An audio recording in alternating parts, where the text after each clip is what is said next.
Bonjour à toutes et bonjour à tous et soyez les bienvenus pour ce 54e webinaire Parlons RH. Je suis Thomas Chardin, le dirigeant fondateur de Parlons RH. Et c'est moi qui, ce matin, ce 16 décembre, vais avoir le plaisir d'animer cette visioconférence sur le thème de documents RH, comment dématérialiser en toute sécurité.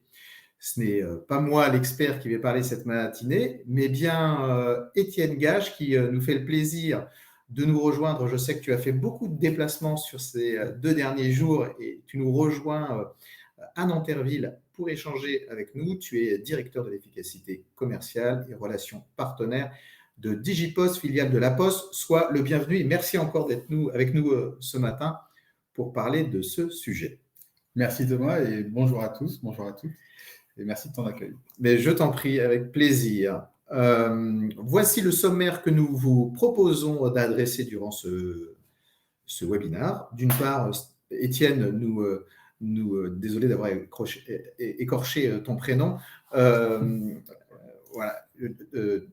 J'y reviens, ça m'a perturbé. Étienne nous parlera de ce dont il s'agit justement en termes de dématérialisation, de cadre réglementaire, de coffre-fort électronique ou numérique. On verra en quoi c'est important pour le citoyen, pour l'employeur et pour le salarié. Et puis on verra quels sont les différents champs d'application, c'est-à-dire comment est-ce qu'on peut étendre cette dématérialisation à autre chose peut-être que le bulletin de paie ou faire autre chose que de l'archivage. Et puis surtout, on verra comment procéder. Vous voyez, beaucoup de sujets adressés durant ce webinaire. Je rappelle que vous pourrez télécharger la présentation à l'issue du webinaire, qui durera 45 minutes. On arrêtera à 11h45, donc 42 minutes. Vous pouvez, mais surtout, vous devez poser des questions à Étienne qui est là pour échanger avec vous. N'hésitez pas à nous faire part de vos retours d'expérience et de poser tout type de questions, qu'elles soient techniques, stratégiques, conceptuelles, opérationnelles, de tout ordre. Et puis, si on n'arrive pas à y répondre, on s'y engagera pour plus tard. Voilà l'ordre du jour, le sommaire et les modalités. Et avant de commencer par la première question sur de quoi va-t-on parler, est-ce que tu peux, Étienne, nous dire un petit peu d'où tu viens et qui tu es, si je puis dire, et puis surtout, que fait Digipost? Je sais que le précédent webinaire était sur Digipost, mais peut-être que certains d'entre vous qui êtes en ligne n'étaient pas là lors du précédent webinaire. Donc, je crois je suis preneur d'une piqûre de rappel sur Digipost. Eh bien, je vais parler quelques minutes de mon parcours. Donc, Étienne Gache, moi je suis effectivement en charge de la relation partenaire et une autre activité qui est l'activité de l'efficacité commerciale. Donc, ça c'est plus une activité interne de pilotage. Alors, mon parcours, moi, je ne suis pas issu du digital ou du numérique. J'ai toujours été friand de cette activité, mais j'ai eu un parcours qui m'a surtout fait découvrir le monde de l'industrie, et plus particulièrement l'industrie du transport express international. Alors, pas dans le groupe La Poste, un concurrent. Vous pouvez aller sur mon LinkedIn pour découvrir de quel concurrent il s'agit. Et puis ensuite, mes activités m'ont amené à manager des équipes commerciales plutôt dans le monde toujours de l'industrie, puis dans l'industrie du bois. Et à ce moment-là, j'ai fait une rencontre. Et enfin, les rencontres sont toujours importantes dans sa carrière professionnelle. Et il s'agissait de mon prestataire informatique qui, à ce moment-là, avait monté une start-up en plus de son activité de développeur sur Microsoft Dynamics, qui était mon CRM. Et il m'a proposé de le rejoindre en tant que directeur commercial parce qu'il se faisait racheter par le groupe La Poste. Voilà, La Poste acquiert aujourd'hui beaucoup de compétences par de l'acquisition externe et notamment sur ses nouvelles activités digitales. Et donc, l'aventure La Poste et surtout l'aventure dans le digital a démarré ainsi. Et puis ensuite, je suis arrivé en 2018 chez Digipost.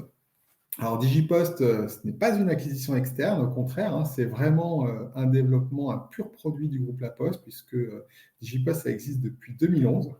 Et ça a été créé par rapport à un constat assez évident, la décroissance inéluctable du courrier, des échanges, on va dire, matériels, dans lesquels La Poste est inscrite depuis Louis XI, hein. Enfin, ça date. Mais surtout, voilà, la Poste a un rôle de tiers de confiance dans les échanges matériels depuis de nombreuses années. Et dans le domaine numérique, il fallait installer également cette notion de tiers de confiance. Et c'est à ce moment-là, effectivement, qu'on a créé un coffre-fort à valeur probatoire qui était Digipost. Aujourd'hui, on a 10 ans.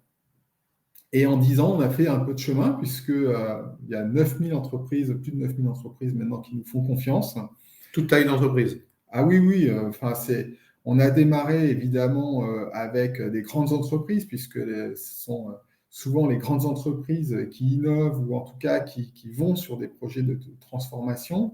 Et puis aujourd'hui, on est clairement sur du segment médium et small. Hein. On est même très présent auprès des experts comptables pour aller vers les toutes petites entreprises. La dématérialisation, elle touche tout le monde. Et donc, Digipost s'adresse à toute taille d'entreprise. J'ai bien aimé ce que tu as dit sur la Poste et le tiers de confiance dans les échanges matériels, c'est ça? Ou dans la relation matérielle. Et en fait, Digipost, c'est l'espèce de pendant, l'effet miroir sur la partie digitale. Le tiers de confiance des échanges digitaux. Exactement. C'est ça? Exactement. Alors, c'est une petite anecdote, mais j'aime bien la citer. Vous savez que les postiers prêtent serment lorsqu'ils arrivent dans le groupe pour protéger les colis, pour protéger les courriers des destinataires et garantir un service de confiance. Eh bien, dans la branche numérique, dans la branche grand public et numérique du groupe La Poste, les salariés du groupe prêtent également serment sur la protection des données individuelles, protection des données numériques de nos citoyens. Donc ça, c'est une valeur forte du groupe qui est portée sur toutes les branches du groupe. Je connaissais cet engagement au niveau des postiers, mais c'est-à-dire que, pardon, mais toi, tu es salarié de la partie digitale. C'est ça. Et tu as prêté serment? Exactement. Devant une personne assermentée et devant un membre de l'État. Je ne savais pas. Et ben, écoute, on en apprend. Petite anecdote. Mais c'est le but de ces webinaires. Ça apporte une forme d'élément de preuve. Alors, il y a un chiffre quand même avant que tu passes au diaporama suivant que je voudrais citer, c'est 6,7 millions d'utilisateurs. Aujourd'hui, si on rapproche ça de la population française, 10% de la population a au moins un coffre entre les mains, un coffre Digipost. Donc ça, c'est vraiment un chiffre dont on est très fiers. Managé par des gens assermentés. Exactement. Et qui sont engagés devant un acteur public, enfin assermenté par un acteur public. Voilà pour la présentation, voilà pour le contexte. Alors rentrons tout de suite dans le vif du sujet. Quel est le cadre ou la norme ou la partie réglementaire de cette dématérialisation RH et donc de cette dématérialisation du bulletin de paie? Est-ce que tu peux nous en dire quelques mots? Alors oui, bien sûr. Le bulletin de paie est le document à valeur émis par l'employeur qui scelle la relation entre un salarié et son entreprise. Évidemment, il y a aussi le contrat de travail, mais le document de bulletin de paie, c'est celui qui a la plus forte récurrence dans la relation employeur-salarié. Et il y a toujours eu un cadre légal par rapport à la composition du bulletin de paie, par rapport à sa mise à disposition. Et au regard de l'avancement en fait, de la dématérialisation dans ce domaine, l'État a pris des dispositions, notamment fin 2016, début 2017, pour accélérer, pour permettre aux entreprises d'avoir un peu moins de freins dans la mise en œuvre. Mais surtout, cette loi, on va l'appeler la loi travail de 2016, dite loi El Khomri, a pris aussi des engagements pour protéger les salariés. Et ça, c'est important de le souligner. Avant de basculer sur les engagements qui me semblent être la partie droite, en quoi cette loi elle lève un certain nombre de freins? Il y en avait, la dématérialisation existait avant. Alors, la dématérialisation existe avant, puisque depuis 2011 et même avant, on pouvait dématérialiser dans un coffre-fort numérique. Simplement, il fallait recueillir le consentement individuel du collaborateur. Est-ce que vous êtes d'accord, monsieur Thomas Chardin, pour recevoir votre bulletin de paie numérique par voie dématérialisée? Et vous disiez oui, expressément, je suis d'accord. À partir de 2017, enfin janvier 2017, ce consentement s'est inversé. C'est-à-dire qu'on ne vous a plus demandé si vous étiez d'accord, on vous a demandé si vous vouliez vous opposer à un processus de dématérialisation. En gros, on a recueilli votre refus express de dématérialisation. Et à partir de ce moment-là, donc il y a une période de 30 jours pour le recueil de ces refus qui est imposée à l'employeur. Et une fois ces 30 jours échus, l'employeur peut dématérialiser sur l'ensemble des personnes qui ne se sont pas exprimées. Effectivement, ça change la donne on est passé, de la pratique. Exactement. On est passé d'à peu près un taux de dématérialisation de 20% à un taux de dématérialisation entre 70 et 80%, voire même bien au-delà pour des entreprises encore qui ont axé leur communication sur ce projet de transformation et qui ont très bien réussi. Et alors, les obligations pour l'employeur, quelles sont-elles? Alors, je viens d'en évoquer une. C'est le fait de garantir aux salariés de pouvoir s'exprimer pendant 1 mois avant la période de mise en œuvre du projet. La deuxième obligation, c'est de permettre aux salariés de pouvoir changer d'avis à tout moment. Alors, changer d'avis, ça peut être dans les deux sens. Ça peut être j'ai exprimé un refus parce que j'étais plutôt méfiant et je suis convaincu par mes collègues qui ont un usage avec une très bonne expérience du coffre-fort et donc je souhaite y souscrire a posteriori. Ou alors, je n'ai pas eu le temps d'exprimer mon refus et finalement j'ai reçu mon bulletin de paye et puis finalement je suis pas favorable et je souhaite revenir à un document papier et j'ai la possibilité de le faire. C'est assez peu courant dans ce sens-là. On observe plutôt une augmentation des adhésions dans la durée. J'imagine. Et le troisième point? Et aussi par un phénomène, l'augmentation des adhésions, elle se fait naturellement également par les nouveaux entrants. Évidemment, lorsqu'on recrute un collaborateur, on ne va pas lui donner 30 jours pour exprimer son refus. On va simplement lui donner un document au moment de signature du contrat de travail pour lui permettre d'exprimer sa volonté. 99% des cas, c'est accepté par le nouvel entrant. Et puis, le dernier élément fort de cette loi de travail, c'est la durée, la pérennité du service. C'est-à-dire que l'employeur va proposer un service qui va garantir un archivage pendant 50 ans et ou jusqu'aux 75 ans du salarié.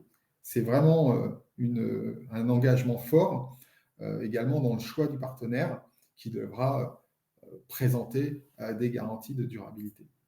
Donc, au moins 50 ans, en fait, si j'entends bien.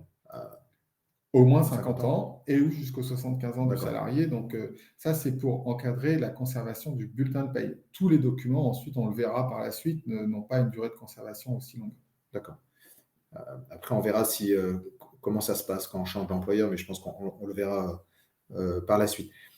Tu as évoqué la dématérialisation, le cadre réglementaire de la loi El Khomri, la loi travail, et le fait de passer du changement des modalités du consentement, en fait, ou du non-consentement. Quel est le lien avec le coffre-fort numérique, en fait? C'est quoi le coffre-fort numérique?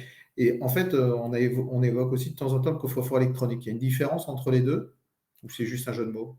Il n'y a pas vraiment, en fait, il n'y a pas vraiment de différence. Il y a une petite subtilité. Alors, si je peux l'évoquer. En fait, la norme qui régit le coffre-fort numérique, c'est une norme AFNOR. Alors, je ne vais pas vous gargariser avec, en faire trop là-dessus, mais c'est la norme NFZ 42020. Voilà. Bon, maintenant c'est dit. NFZ 42020, c'est ça? Voilà. Ah, j'ai bien entendu. Cette norme, elle couvre le coffre-fort numérique, ou l'acronyme CFN. Et effectivement, lorsque certains ne respectent pas exactement cette norme, ils se disent CFE, donc coffre-fort électronique, électronique étant assez proche de numérique. Voilà, ça permet de passer entre les mailles. Je pourrais lancer une offre sans respecter cette norme NFZ 42020 qui s'appellerait coffre-fort digital, par exemple. Puisque ça couvre si je comprends bien, hein, c'est que la norme, elle couvre le CFN, le coffre-fort numérique. Mais le coffre-fort électronique, ça représente une réalité un petit peu potentiellement différente. Oui, alors après, un coffre-fort, c'est un espace cloud avec un accès sécurisé. C'est pareil, l'ANSSI, donc l'Agence nationale de sécurité des services informatiques, a édicté un code qui est en fait, enfin, une norme, pardon, ISO qui est la 27001. Tous les acteurs du marché ne respectent pas forcément cette norme, mais aujourd'hui, on est quand même dans un marché qui commence à être mature et où les normes ont vraiment leur importance. Et donc, la sécurité, la pérennité dans le temps du service sont des éléments de garantie dont les employeurs ne peuvent plus faire l'économie. Et donc, la protection des données de leurs salariés, sont garanties par cette norme ISO 27001 et elle évolue, cette norme. Donc, il faut vraiment recueillir ces garanties au moment où on choisit son partenaire. En fait, je lis la phrase qui est juste en dessous. Donc, un coffre-fort numérique, ça ne s'adresse pas qu'aux salariés. C'est un espace de stockage virtuel et personnel sécurisé, normé, parce qu'au regard de ce que tu viens d'évoquer, mais pour tout le monde, en fait. Alors, pour le citoyen, en effet. D'ailleurs, c'est l'ambition du groupe La Poste de proposer un service à l'ensemble des citoyens. Le collaborateur, le salarié, bien évidemment, mais aussi l'agent territorial, puisqu'on couvre aussi, on est présent également sur les collectivités territoriales. Mais je veux dire également l'étudiant, le patient, enfin tout. Dès l'instant où on est dans un flux de documents dématérialisés qui nécessite une conservation et une traçabilité de l'émetteur du document pour en faire vraiment la preuve que c'est un document authentique, eh bien, on peut positionner une expérience de coffre-fort numérique. OK. D'ailleurs, on héberge, nous, aujourd'hui, enfin, on reçoit des flux de diplômes. On reçoit des attestations, par exemple, des quittances de loyer. On est présent, on est relevé bancaire, bien évidemment. On est présent sur différents marchés, pas simplement celui du RH. Oui, c'est effectivement une approche holistique du citoyen, c'est-à-dire dans l'ensemble de ses facettes, dont la partie RH, dont la partie salariée. Tu as évoqué les garanties. Est-ce que tu peux juste nous les rappeler rapidement? Quelles sont les principales caractéristiques que doit respecter un coffre-fort, un CFN, un coffre-fort numérique? Bien, le coffre-fort numérique, déjà, il permet d'identifier l'émetteur du document. C'est un élément fort de ce dépôt, c'est-à-dire que n'importe qui ne peut pas déposer un document. Il faut vraiment être authentifié en tant qu'émetteur de documents certifié pour pouvoir le faire. Ensuite, on est sur des chaînes de routage qui sont certifiées par le groupe La Poste, c'est-à-dire qui garantissent en fait que le document ne va pas pouvoir subir d'altération pendant tout son cheminement jusqu'au coffre. Et donc, on va pouvoir tracer l'ensemble des événements, un peu comme un colis, où on sait qu'il sort du hub, on sait qu'il arrive dans le hub de tri, on sait qu'ensuite il est mis en acheminement, etc. Et bien là, c'est pareil.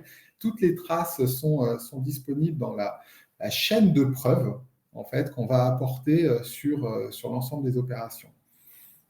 Ensuite, on doit présenter une authentification, alors moi j'appelle ça forte, mais en tout cas, on doit vraiment permettre à ce que lorsqu'on ouvre un coffre-fort pour le compte d'un salarié, on l'ouvre pour la bonne personne, parce qu'on va y déposer, Ce serait mieux, oui. On va y déposer un document qui lui est personnel, son bulletin de paye, qui est un document sensible qu'on n'a pas envie de partager.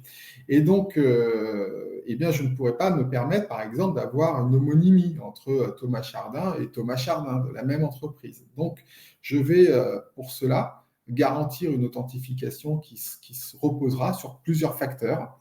Au minimum, enfin, dans notre cas, on utilise 2 facteurs, plus ensuite des éléments de sécurisation pour accéder au coffre.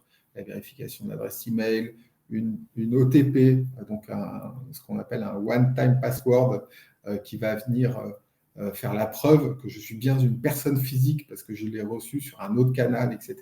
Tous ces éléments de sécurité, c'est un des engagements forts également du coffre-fort.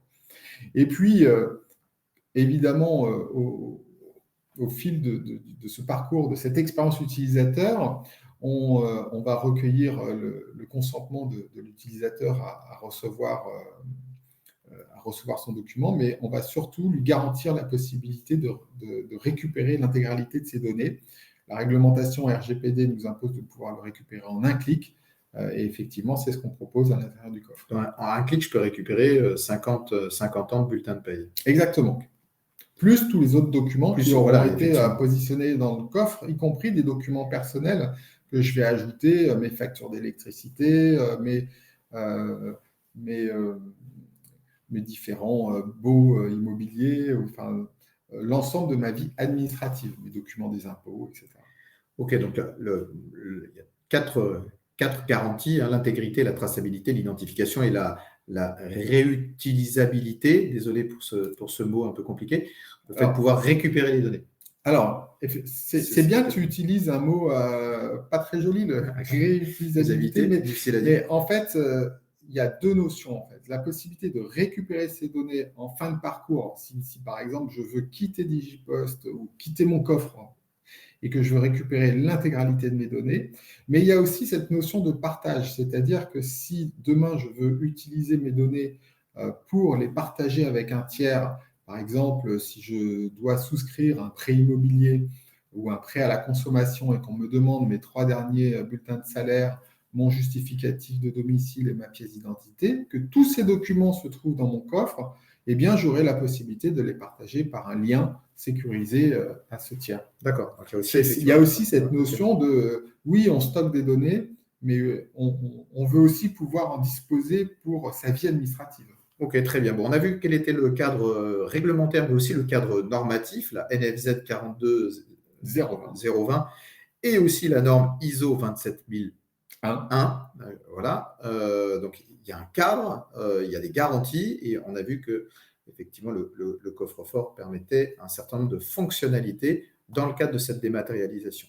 N'hésitez pas, si vous avez des questions, à les poser à Étienne et même à émettre un certain nombre de commentaires, de retours d'expérience, de bénéfices que vous avez pu avoir en utilisant un coffre-fort ou au contraire de désagréments.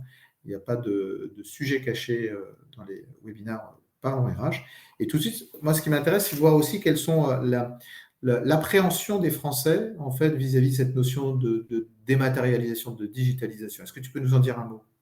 Alors, oui, merci de nous donner l'occasion de pouvoir parler de ce paradoxe parce que on interroge régulièrement les Français sur leurs attentes par rapport aux usages numériques et ne serait-ce que pour pouvoir construire les fonctionnalités de demain. Et il y a déjà un premier paradoxe qui nous frappe, c'est que encore aujourd'hui, en 2021, on a 51% des Français qui se disent peu confiants, voire pas confiants. C'est une petite majorité, mais c'est la majorité. Mais ça reste la majorité, alors que 90% des Français sont équipés d'un téléphone portable, alors qu'on est des millions sur les réseaux sociaux. On a encore aujourd'hui une faible part des Français qui ont confiance dans les outils, les solutions numériques qui sont mises à leur disposition. Alors, l'idée, ce n'est pas de creuser pourquoi ils n'ont pas confiance, etc., mais c'est plutôt l'idée de mettre ça en parallèle avec une autre étude qu'on a menée, là, cette fois, sur un périmètre un peu plus restreint, qui est celui de l'espace de l'entreprise. Et lorsqu'on est dans cette relation employeur-collaborateur, employeur-salarié, et qu'on les interroge sur un projet de dématérialisation à venir, là, on a 69% des collaborateurs qui se disent favorables à s'engager dans ce processus. Donc, c'est là tout le paradoxe, c'est là où je voulais attirer ton attention, puis l'attention des auditeurs. Enfin, c'est que l'entreprise porte des valeurs de confiance qui sont plus fortes que celles qui peuvent être disponibles dans la société. En fait, là, je vois la question sur la droite, a été proposé qu'ils accepteraient l'employeur. Voilà. En fait, on est sur le coffre-fort est lui-même générateur de confiance, en fait. C'est-à-dire qu'on est plutôt, comment dire ça, on est non croyant mais pratiquant. C'est-à-dire qu'on est plutôt, ou non non confiant, mais plutôt pratiquant, à condition d'avoir un outil qui cristallise un peu des éléments de confiance, qui est un peu ce qu'on avait vu précédemment. C'est-à-dire que c'est très normé, c'est structuré, on ne fait pas n'importe quoi, il y a un certain nombre de garanties. Est-ce que je peux lire cette espèce de réponse au paradoxe comme ça? Alors, oui, on peut aussi. Alors, effectivement, tu as raison, hein, les salariés ont confiance dans les outils qui sont mis à disposition par l'employeur, hein. On l'a vu pendant cette période de Covid, hein. On a tous utilisé des outils de partage de documents, des outils de vidéos, etc. Et ces outils ont vraiment gagné en usage. Mais surtout, on peut retenir de ce chiffre qu'une majorité des salariés sont favorables à des projets de transformation. Il y a ça aussi, et c'est sur ces processus qu'il faut que maintenant on s'engage. Alors, quels sont justement les bénéfices alors pour le salarié, mais aussi pour l'employeur, de rentrer dans cette dynamique de dématérialisation au travers d'un coffre-fort numérique? Et alors, sur les bénéfices, il y en a souvent beaucoup, je vois qu'il y en a beaucoup, et c'est tant mieux. Si on peut avoir des chiffres, ça serait très bien. Alors, c'est difficile. C'est une question piège. Oui, Non. c'est toujours Non. difficile de parler de chiffres, surtout quand ça repose en fait sur des entreprises qui sont très diverses. On va parler d'entreprises de toute taille. À l'intérieur de ces entreprises, il y a également des pratiques diverses. Tu sais bien que le bulletin de paye peut être remis de différentes manières. Il peut être évidemment mis sous pli et affranchi et ensuite envoyé par la poste, mais il peut surtout être remis en main propre. Évidemment, lorsque on a ces deux pratiques, on n'a pas le même retour sur investissement et donc il est difficile de produire des chiffres. Ce qu'on peut retenir en revanche, c'est qu'il y a un vrai intérêt économique à produire, enfin à aller vers la dématérialisation. Mais moi, je tiens toujours ce même propos, ça ne doit pas être la seule motivation. La motivation économique, c'est peut-être celle qui arrive en dernier. En plus, on gagne de l'argent. En plus, on va soit gagner de l'argent, soit libérer du temps à certaines personnes qui étaient occupées par cette tâche. Et si on libère du temps sur cette tâche de remise, par exemple, du bulletin de paye en main propre, on va pouvoir consacrer ce temps à des tâches à plus forte valeur ajoutée. Et c'est en ça qu'il y a également un retour sur investissement intéressant. Qui dit investissement dit qu'il va falloir... Enfin, oui, c'est un projet dans lequel on va s'investir et on s'y investit aussi pour d'autres motivations. Une motivation qui aujourd'hui, pour moi, est peut-être la principale, c'est la marque employeur. Parce que on va proposer un outil qui est moderne, on va permettre aux salariés de recevoir leur bulletin de paye dans un temps record. Hein, on a vu dans cette période de Covid également qu'avec des établissements qui fermaient, etc., ce n'était pas évident de recevoir son bulletin immédiatement. Là, on est notifié, on consulte son bulletin immédiatement, même des fois avant d'avoir les informations sur son compte bancaire. Et donc, c'est un outil de transformation maintenant installé et ça contribue à la marque employeur. Et puis, il y a également un aspect environnemental. Effectivement, ne plus produire un document. Et ça, on a fait des études. Alors, je n'ai pas les chiffres précis parce qu'en fait, c'est des études au niveau du groupe. Mais on a un impact favorable sur le bulletin. Quand on compare le bulletin de paye numérique par rapport à l'édition du bulletin de paye, sa mise sous pli, son acheminement. Son acheminement, effectivement, si on prend en compte l'acheminement, le fait qu'il n'y ait plus de voitures qui roulent, si je puis dire. Même si la Poste est très engagée sur les véhicules électriques, il n'en demeure pas moins qu'il y a quand même une trace carbone pour acheminer effectivement ce bulletin de paye. Donc, si on devait résumer les avantages au niveau de l'employeur, il y a évidemment un retour sur investissement qui est favorable.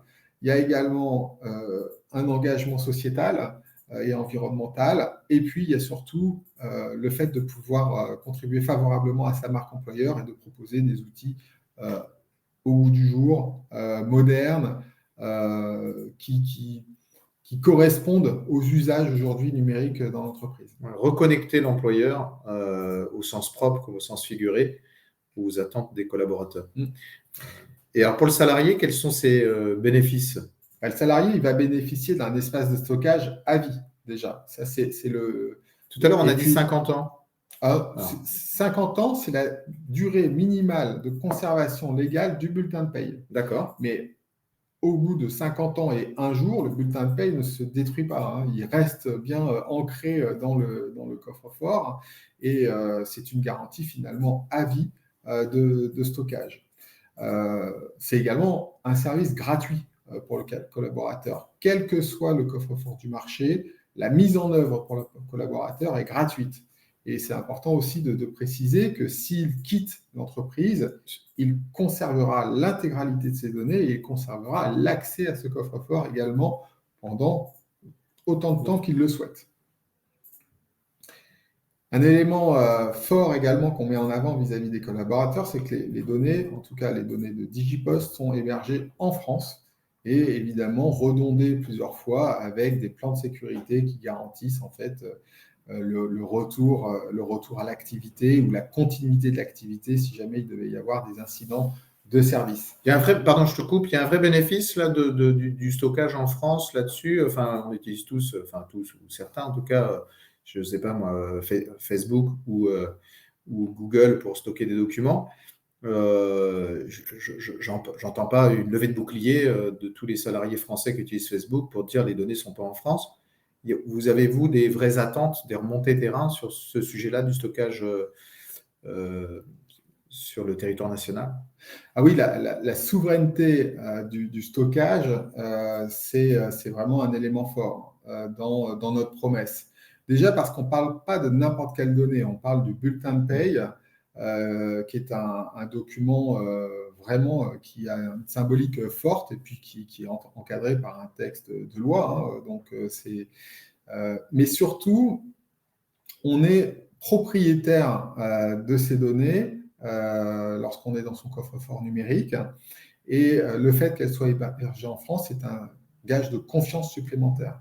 Il faut juste savoir que quand on poste quelque chose sur Facebook, une photo, un texte, n'importe quoi, dès l'instant où il est envoyé, il ne nous appartient plus, il appartient à Facebook. Et concernant Google, c'est la même chose lorsqu'on stocke un document sur son Drive. Alors oui, quand on est dans son Drive, on est un peu chez soi, mais on est un peu chez Google. Et puis les données, elles ne sont pas forcément en France et on peut être soumis à n'importe quel moment au Cloud Act américain qui permet au gouvernement américain de venir chercher des données sur injonction. Ouais, j'entends deux bénéfices en fait derrière ce stockage. Il y a un bénéfice on n'est pas dépossédé des données qui nous appartiennent, photos, textes, bulletins de paye, potentiellement, et il y a un bénéfice symbolique en fait. On attend sur ce type de document une forme d'IPRA ou de supra-sécurité et que ça ne va pas se balader un peu n'importe où dans le monde. Pardon, je te laisse poursuivre sur les bénéfices du coffre-fort numérique pour le salarié. Je t'ai coupé. Les bénéfices pour le salarié, ensuite, se résument assez simplement. On en a parlé, on peut récupérer ces données assez facilement. L'usage est très simple. On a un identifiant, un mot de passe. Alors après, on a des sécurités supplémentaires qui viennent se rajouter pour lutter contre la cybercriminalité. Et donc, on va mettre quelques barrières à l'entrée pour garantir que je suis bien la bonne personne qui vient consulter ces données. Et surtout, ensuite, ces données, je vais pouvoir les utiliser. C'est-à-dire, je vais pouvoir, dans le cadre de démarches, soit avec une administration, soit avec un tiers, pouvoir utiliser ces documents facilement parce que je les ai tous au même endroit et je vais pouvoir les partager par lien sécurisé. C'est les garanties qu'on évoquait tout à l'heure qui se transforment ici en usage. En usage, en bénéfice. Encore une fois, n'hésitez pas à partager vos retours d'expérience et vos questions, même si on aura une séance, quelques questions si vous le souhaitez, d'ici quelques minutes à l'issue de la présentation.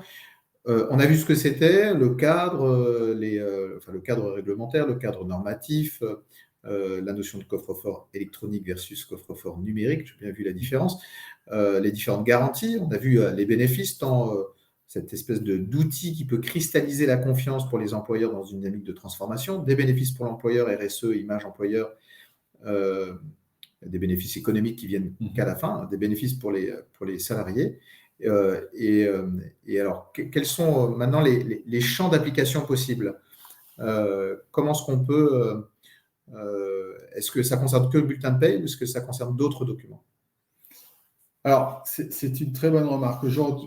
Lorsqu'on était en document papier, dans son bulletin de paye, parfois l'employeur glissait une note d'information sur tel ou tel sujet. Et cette note d'information, aujourd'hui, elle peut parfaitement se retrouver dans le coffre-fort. On appelle ça des annexes RH. Et souvent, les RH souhaitent une expérience maximisée du coffre, ou en tout cas souhaitent multiplier les usages parce qu'ils se rendent compte que finalement, un collaborateur qui reçoit son bulletin de paye, il va ouvrir son coffre à peu près 4 fois dans le mois. Donc, c'est 4 occasions de pouvoir communiquer avec son collaborateur.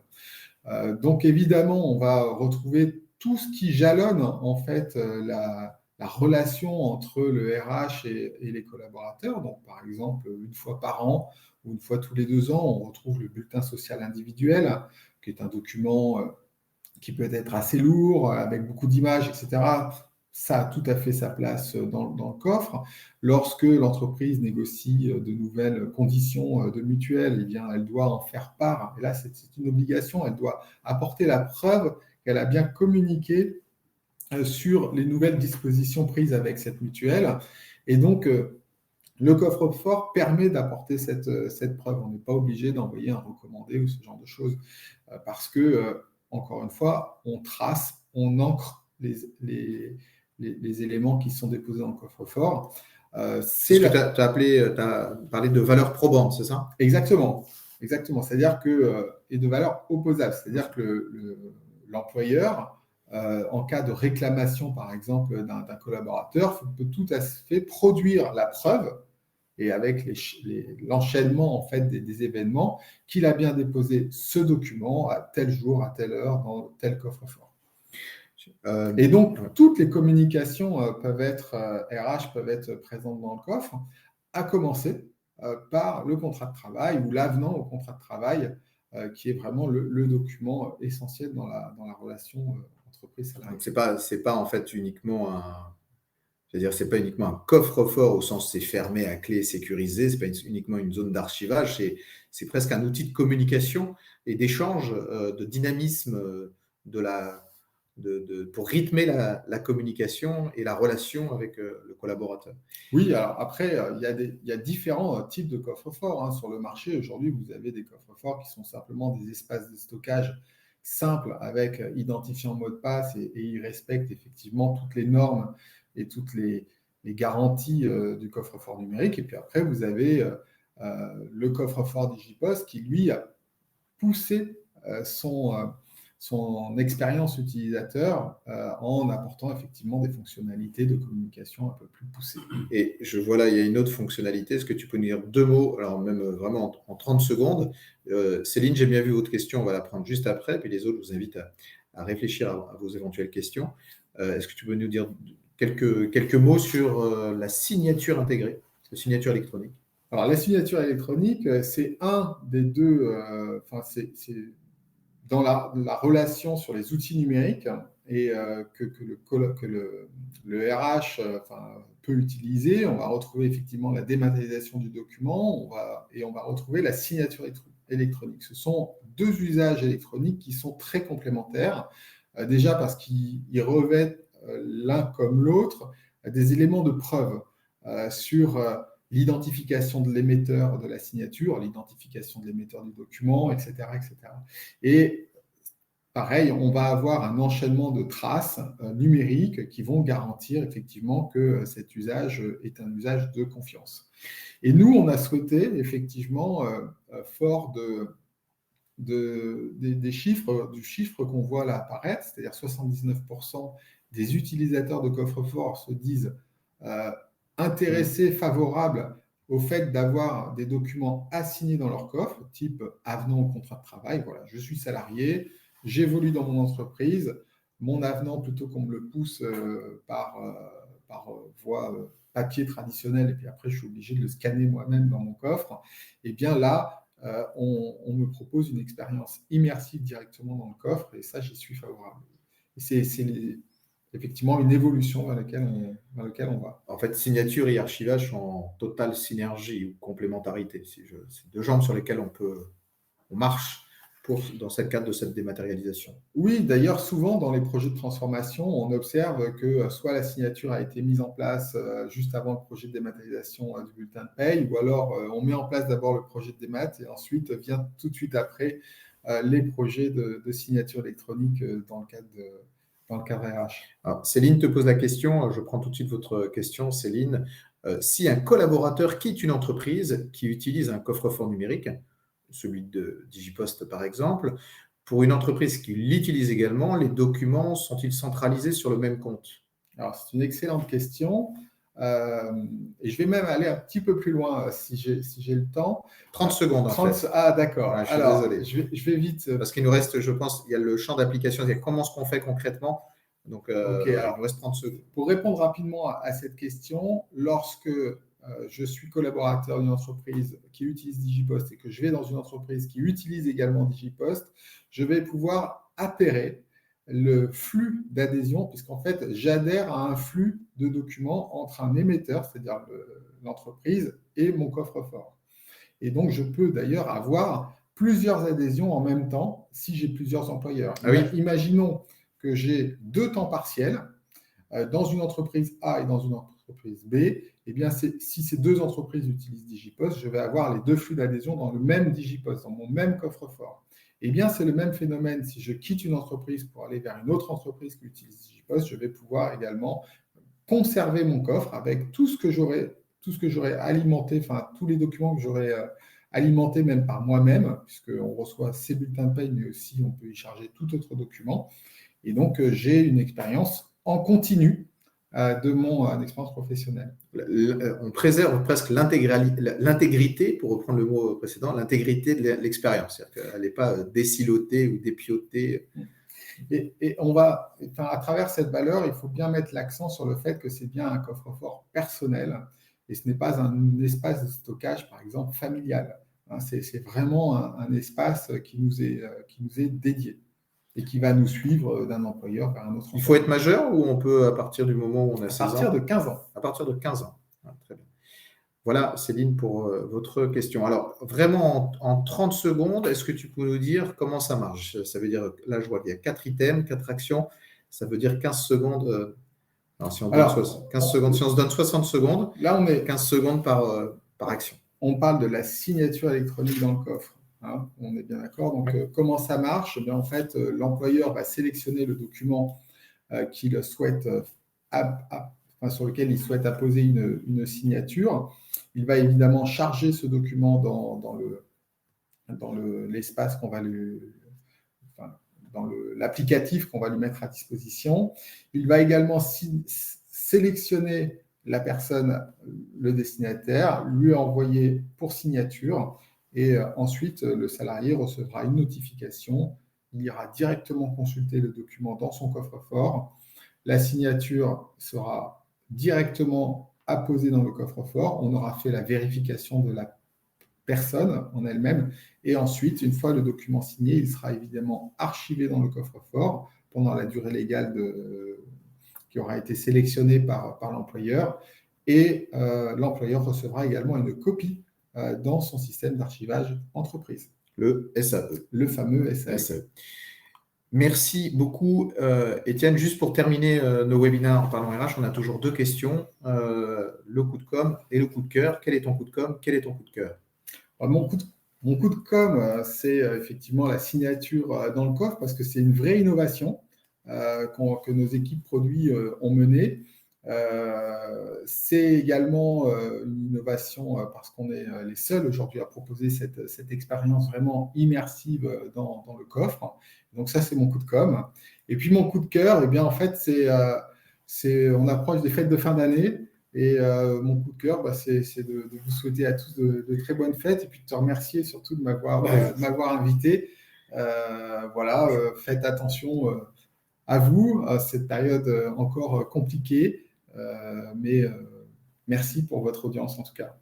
Merci à toi beaucoup d'être venu jusqu'à nous. Merci pour cet échange. Merci pour le respect du timing. Je sais que ces sujets te passionnent et qu'on pourrait rester longtemps à te poser des questions sur ces thématiques-là, mais vraiment merci infiniment.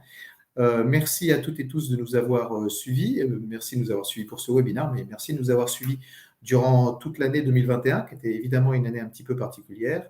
Gageons que l'année 2022 se présente sous de meilleurs auspices. Pour ma part, je vous donne rendez-vous le 27 janvier 2022, donc à 11 h, tous les troisièmes jeudis de chaque mois à 11 h pour le webinaire Parlons RH. Il y aura des petites surprises durant ce webinaire. Vous verrez pas mal de changements. On essaie de s'améliorer, de se professionnaliser au regard des différents retours que vous nous faites. Je peux juste vous dire que pour ce 55e webinaire, ça sera sur le thème du recrutement. Je ne vous en dis pas plus, mais ça va pas mal changer dans nos modalités d'échange. Merci encore Merci beaucoup. Thomas. Merci à toutes. Et au nom de l'équipe Parlons RH, je vous souhaite évidemment d'excellentes fêtes de fin d'année et surtout, portez-vous bien. Au revoir, merci.